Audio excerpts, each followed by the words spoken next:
Hello, everyone. I'm Tom Wistrcill. I'm JT Wistrcill. I'm Jack Wistrcill. We'd like to welcome you to another edition of From the Couch. We're talking the NBA draft. It's mock draft night. Always an exciting time for NBA fans as they think about their future for teams that just don't make the playoffs all that often, like the Timberwolves. We won't talk about the Lakers much tonight. You won't ruin this for me. We have the number one pick. This is my team's time to shine, not Laker time. My time. Okay, that's fine. So here's what we're going to do. The boys have put together their mock draft for the lottery. We're going to go back and forth with each of their picks and just a quick snippet of why they think that person should be drafted there. And then each of us have a sleeper that's going to get picked.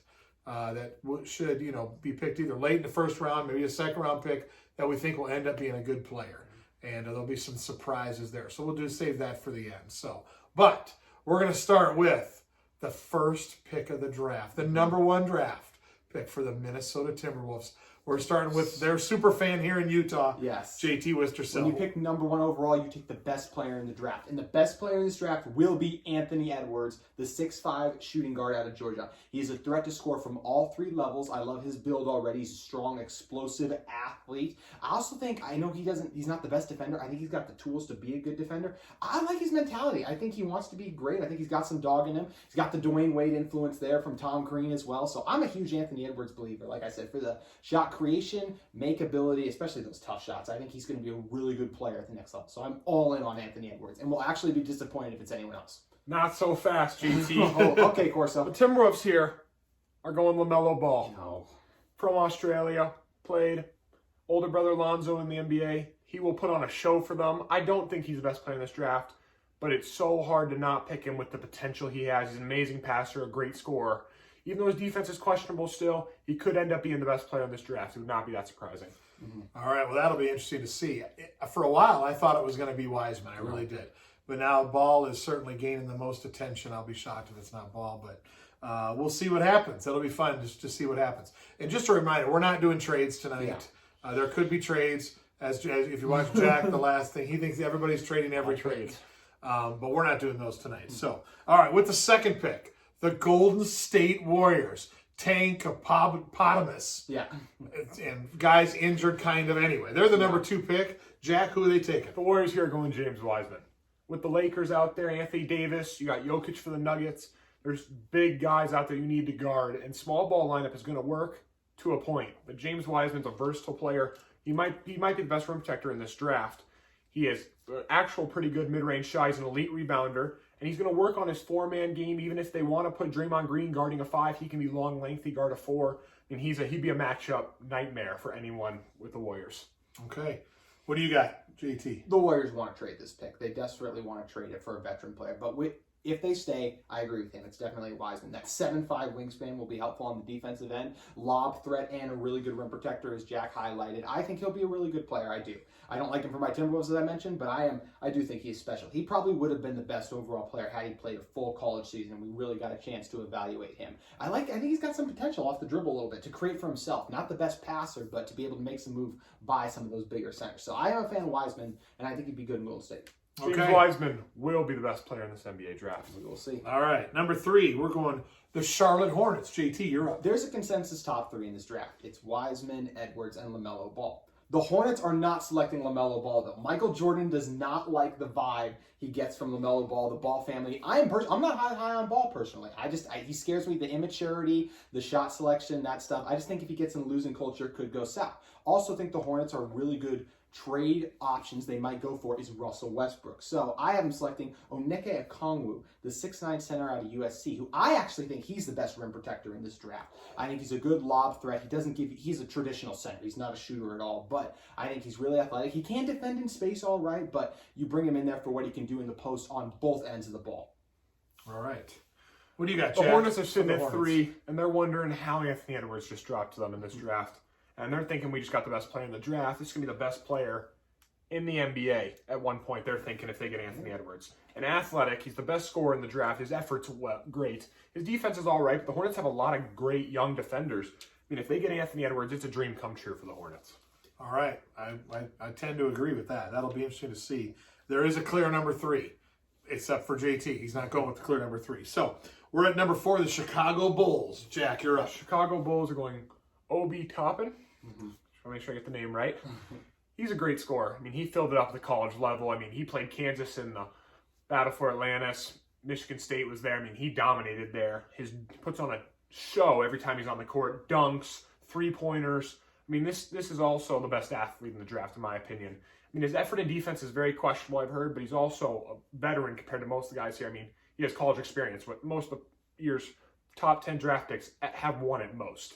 So, I mean, the Bulls are very happy with this pick.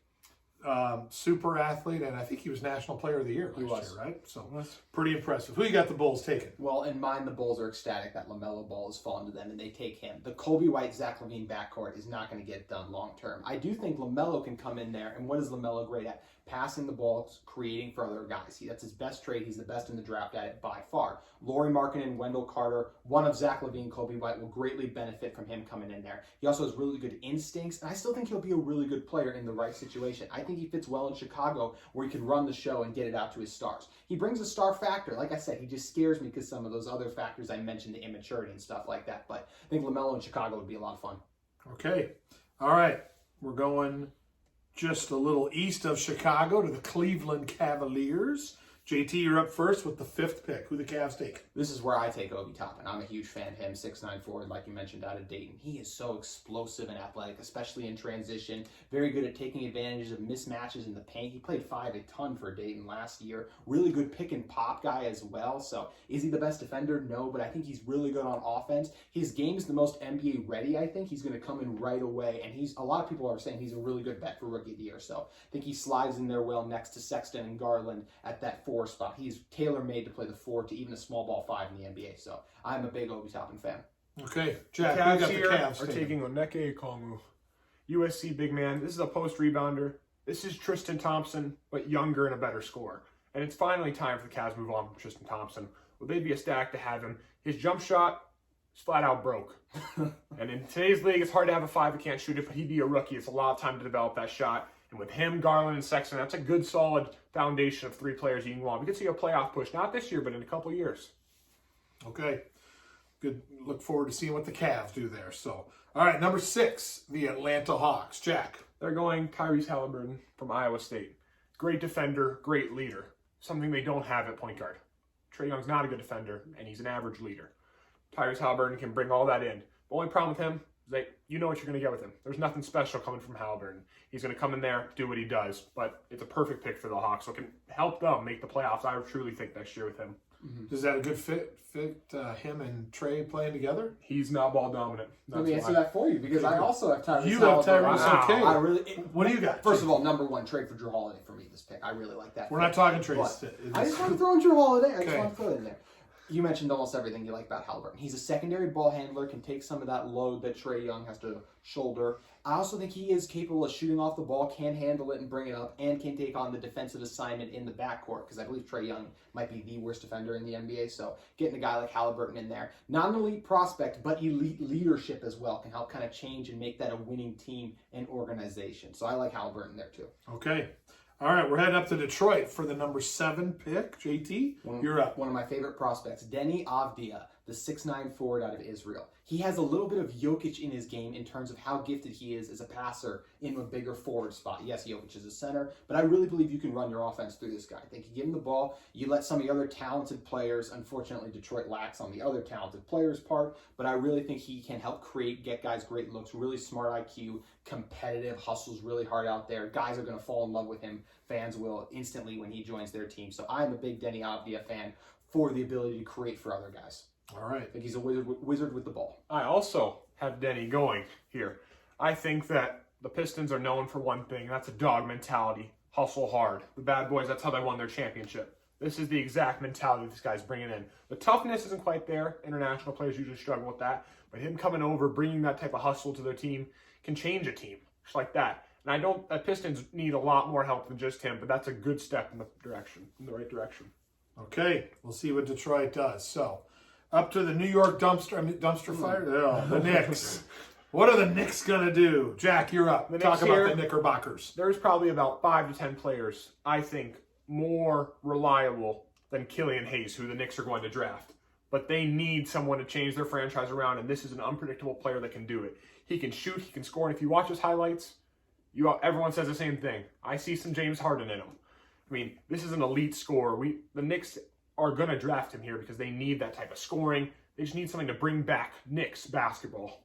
All right. What is Knicks basketball? It's been so bad for Old so school long. Knicks basketball. What do you got for the Knicks, JT? I have the draft's highest riser over the last few months going here. Patrick Williams, the 6'8" forward out of Florida State. He was the sixth man of the year for them. He's only 19 years old, super young, so he came off the bench, but you love the build, the body. He's got a 7-foot wingspan, basically. He's the definition of like clay. You got to mold him into something. He's going to take some time, but I believe Thibodeau is going to fall in love with his versatility as a defender, showing flashes as a shooter and a decent passer as well. So I think they really like his upside. He's a guy, if he lands in the right fit, could end up being a top 5 player in some redrafts. So I think they swing for the fences with Patrick Williams. Okay.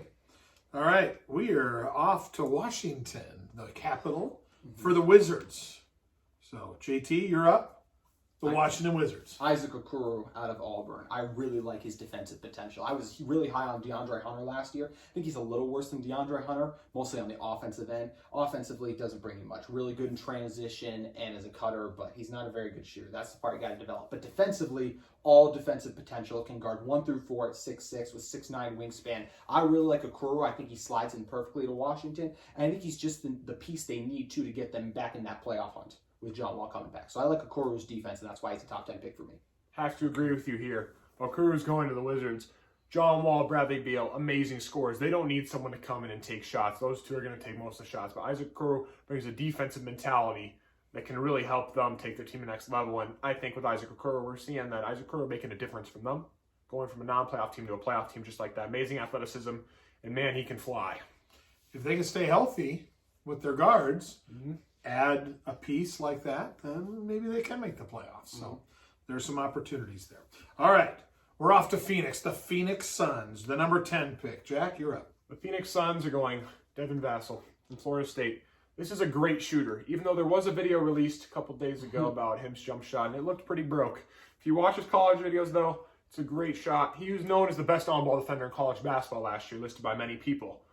The only problem from him that I see is he averaged 1.6 assists last year at Florida State. This is not great passing for a point guard, shooting guard. I mean, he's going to have to pick up that passing on the Suns, especially where Devin Booker's going to be taking most of the shots. It means he's going to be in a spot-up 3 passing role. Okay. Suns, what are they doing, JT? Killian Hayes falls here for me. You mentioned him, 6'5" lefty coming out of Germany, originally from America, but dad played pro over there. I do see a little bit, he's got the Harden step back. Don't know exactly if he's going to be Harden one day, but that's what you see is the step back game. He is such a good passer as well. I think that's another strength to him. And defensively got a lot of potential there too. He needs some more development. He just turned 19 years old, so one of the younger players in the draft, just like Williams was. But I think they can bring him in, have him sit under Rubio for a few years, and then he could rise up and take that starting backcourt spot next to Booker, and they'd be a fierce backcourt duo if he can rise to his potential. Okay. All right, there's the Suns. All right, we're staying in the West. San Antonio Spurs with the 11 pick. JT, where the Spurs going? They like their defense, so they go Devin Vassell, the guy Jack brought up out of Florida State. I think he could play, he's 6'7", so I think he could play the forward in some small ball lineups next to DeJounte Murray and Derek White. I really like the defensive potential. It's the biggest thing. I think he can continue to grow as an offensive player, but he'll be able to walk in the league and hit open threes, which is all you're going to ask for him at first, because he is such a good defender on the ball and off the ball. Love his hustle, too. He plays nonstop the entire time. Love his motor out there. So I am a Vassell fan. Sounds like something Popovich would like down there in the Spurs. All right, what do you think? The Spurs are very happy that Patrick Williams has fallen to them at this spot. This is a physical specimen, defensive monster. I mean, the jump shot is not great yet, but this is the type of Spurs draft pick that they want. I mean, they live off the draft. They've changed their whole franchise around, and Patrick Williams can be the type of player where we don't know where he's going to be. He could turn out to be one of the best players in this draft. So it'll be interesting to see. Okay. All right, now we're off to Sacramento, the Sacramento Kings. Jack, you're up. Sacramento is taking Precious Achiuwa. Yep. That name was probably pronounced wrong, but this is the best athlete in the draft. I take back what I said when we talked. If you watch this guy's highlights, this is an unbelievable athleticism. He has the best upside in the draft because he's so slept on because he played behind James Wiseman. Everyone kind of forgot about him. He's so strong. He has to work on the shot a bit, but he's the type of guy that can come in for the Kings and make Marvin Bagley get outside a bit. Harry Giles get outside a bit. He kind of move in down low, help them out. So he's a perfect fit for the Kings. Okay. All right. What do you think the Kings are doing? For Sacramento, you got Buddy Hield who wants out. For them, I really like Tyrese Maxey, the 6'3" guard. I think he complements Buddy Hield very well. I really like his on-ball defense. I think that's what he's going to come in and make a name for himself first. He wasn't the best shooter in college, but I think he's got potential to grow into a good catch-and-shoot guy, and he finishes extremely well at the rim. So I think that backcourt would be exciting. Maxey next to Fox. Okay. All right. New Orleans Pelicans. Lots of changes there. Some new players, new coach. What are the Pelicans doing? JT, you're up. I have RJ Hampton, 6'5" guard, originally from Texas. We all saw him play over here, went over to Australia, lost a little bit of his height because of that, but he's a very quick player who plays above the rim, very explosive on drives, got a very shifty with the ball in his hands as well. He's still growing as a shooter, and I don't think he'll ever be a great defender, but I really like his upside. I think he can be a really good scorer. I think his floor is a really good sixth man, and if he hits his potential, could be a really good starter in the NBA who gets buckets at a high level. Oh, I like it. Good call there. Okay, Pelicans. Now, Jack. after the reports, this is the fastest riser in the draft. Kira Lewis Jr. from Alabama. This guy is a super fast guard, efficient, great IQ. He's blown up on draft boards. The only problem is he's very, very young. He is the youngest player in the draft, I do believe, this year. I could be wrong. I don't think teams are quite sure if he's ready, but the Pelicans are happy to take a risk on this guy, especially with Lonzo Ball being very iffy. People aren't sure how he's going to turn out. This guy could come in and change their franchise. You never know. Okay. All right. So last pick of the lottery is the Boston Celtics. Jack, you're up. The Boston Celtics are taking Tyrese Maxey. This is arguably the best scorer in the draft. A lot of people could argue that. I mean, if you watch him at Kentucky some games, he would blow it up. He works super hard. His defense, though, is kind of average, but he has a dog mentality. So I'd say that's good. The only reason he's falling this far is because I don't think teams would know how to put his role in because he's a dominant scorer. The teams don't need that. But the Celtics need some bench scoring. If Marcus Smart leaves, Gordon Hayward might leave. The entire Max would be a great fit for them. Okay. What do you got Celtics doing? 7-footer out of Serbia, Alexia Polachevsky. Oh, yeah. He is the Good biggest, job. he is the definition of boom or bust prospect. He's 18 years old. He is a very good passer. He passes like a forward, and he moves very well in space also. So I think he's got a ton of potential. There's been rumors Boston wants to move up for a big, and this one we're not doing trades, so they sit back and take a swing for the fences, bringing in Polachevsky, hoping he develops and becomes the player that he's projected by many to be. It's going to take a long time. It's going to stay in Serbia for a few years, but I really like his ceiling, and I think if he can get to that passing level especially, it would be really fun in Boston with him next to Tatum and Brown. Wow. Okay. Good stuff. Well, that'll be interesting to see. There's our lottery predictions. So you can track those like we will on draft night, see which one of the boys did better with their picks. So even though the trades might blow them up, but we won't worry about that. So now we're going to talk about sleepers. We each have picked one sleeper. And let's see, we'll start with Jack, then me, and then JT. So who's your sleeper pick, Jack? I'm a big Michigan State guy. But I'm not going Cassius Winston.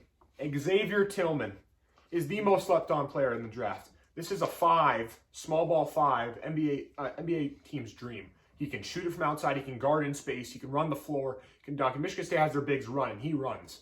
I mean, this is the type of guy. I saw he's predicted right now as 30th pick to the Celtics. The Celtics would love to have him come in and be a backup big man for them. Okay. All right. I'm going to go with somebody that I just discovered a little while ago who is being slept on. And his name is Malachi Flynn from San Diego State. Point guard. They talked about that if the NCAA tournament would have happened, he might have flown up the draft boards.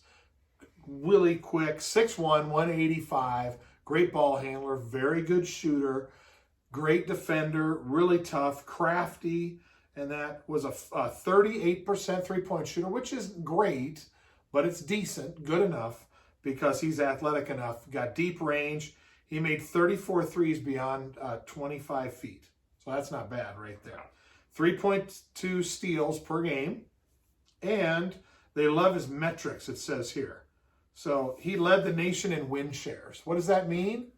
That means he found ways to do the little things for his team. They need more rebounds in a game.